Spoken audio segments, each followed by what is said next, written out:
Hey, I'd like to welcome you to another episode of the Mission Matters Business Podcast, your source for all things business. My name is Adam Torres. You can follow me on Instagram at AskAdamTorres. Keep up with my book releases, book tour schedule, signings, all that other good stuff. Always love to connect with you there. And as always, if you'd like to apply to become a co-author of one of my upcoming books, just head on over to the website, missionmatters.com, and click on Become an Author to apply. All right, so today I have Dr. Terence Jackson on the line, and it is a very special reunion 2020 episode. What is that? That's when I had a guest on in the past, and I liked him so much I had to bring him right on back. So, Terry, welcome back to the show. Thank you so very much, Adam. It's a pleasure to be here. Oh, man, I'm excited to get into today's topic, change leadership, and you being the founder and CEO over at JCG Consulting Group. I can't think of a better person to have on the line today to talk about that topic. But before we get into it, I don't want to assume our new listeners caught the first episode. Let's just start off with what you're doing over at JCG Consulting Group. Let's start there. Yeah, we're doing a great deal of leadership development within organizations, and it's a great time for that given all that's happening in society today, because leadership is the tie that binds, and we are where we are given what our leadership is in this global society. So let's get into change leadership. So first off, let's start by defining that. What does that mean to you? Well, I'm going to take it a step further, right? Because oftentimes what people do is they make change and transformation synonymous. And so I'm going to transition or pivot toward transformational leadership versus change leadership. And the reason I do that is because change in and of itself can be reversed. It's like I go on a diet, I lose 10 pounds, and then 3 months later I gain those 10 pounds back plus another 5. And that's because I didn't prepare myself mentally for the transformation in order to sustain the change. So with transformation, it's like going from the caterpillar to the butterfly. The butterfly never becomes the caterpillar again. And so there's a whole new means of sustenance so I can continue to grow and never revert back to where I was. Where do you find a lot of organizations or leaders fail kind of going through this process? What are some of those opportunity areas? Always saying that we used to do it this particular way versus the lack of creativity and innovation to say that we're going to create something new that never existed before.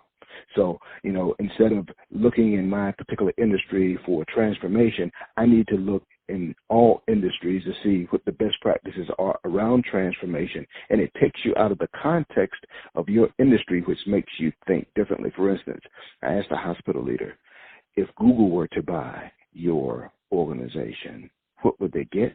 What would they have to do? And would you be able to compete? Or if Walmart decided to open a hospital, how would you be able to pivot to compete? Now, Walmart and Google are both outside of the healthcare industries, but they are resourced enough they could actually go into the healthcare industry and transform it overnight. Mm-hmm. And so what were the next steps in this? So that's a great example. Let's build that out a little bit further. So what would be the next step for somebody thinking about that? Well, the next step would be, let's go take a look at the list of companies who've made transformations and how they've made them successfully. Because, the numbers say that 70% of those who try transformation fail. And that's because they have a tendency to look specifically within their industry. Now, with that said, there is quite a few listings of people, if you do the research there's a list called the Transformation 20. These are all these companies that made the transformation. I can name a couple that we're very familiar with: Netflix, Adobe, Amazon, Microsoft, Alibaba. They've all made successful transformations. If you remember when Netflix came out, they had the little red box, right? Mm-hmm. You could. Oh wow! I almost forgot about that. Yeah, you're right. Yeah. You could rent the DVD, right? And there would be no fee if you sent it in late. But now they've gone to a streaming service. Let's take a look at Adobe. Adobe used to create software that was in a package. Then all of a sudden, everything went to the cloud. So they were able to transform their business and create a whole new business model based upon the vision that they had for where they wanted to be in the future. So you always have to take a look at where you want to be 10, 15, 20, 50 years from now, not necessarily how we're doing business today. Wow, that's awesome. And so any kind of trends that you find just interesting from your vantage point and the clients and what you're working on nowadays?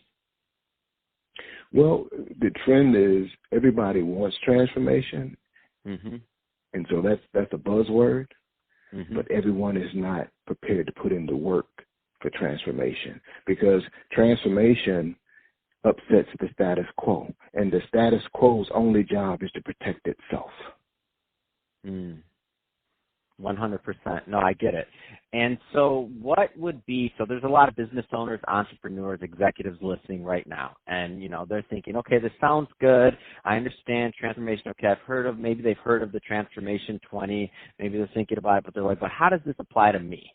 Like, I'm a small business owner. I have a smaller company. Like, how does this apply to me? Like, what would you answer? How would you tell them? Well, let's take a look at how we've all been globally disrupted over the last couple of weeks, and that's with the coronavirus, right? So business models are going to change. People are stopping travel, so there are going to be some businesses that go out of business.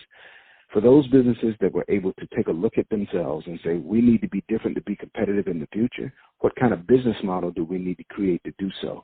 Maybe it's less brick and mortar. Maybe it's more online. How can we still have a compelling message to drive clients to our site to do business with us from a totally different business model, and that the consumer gets it?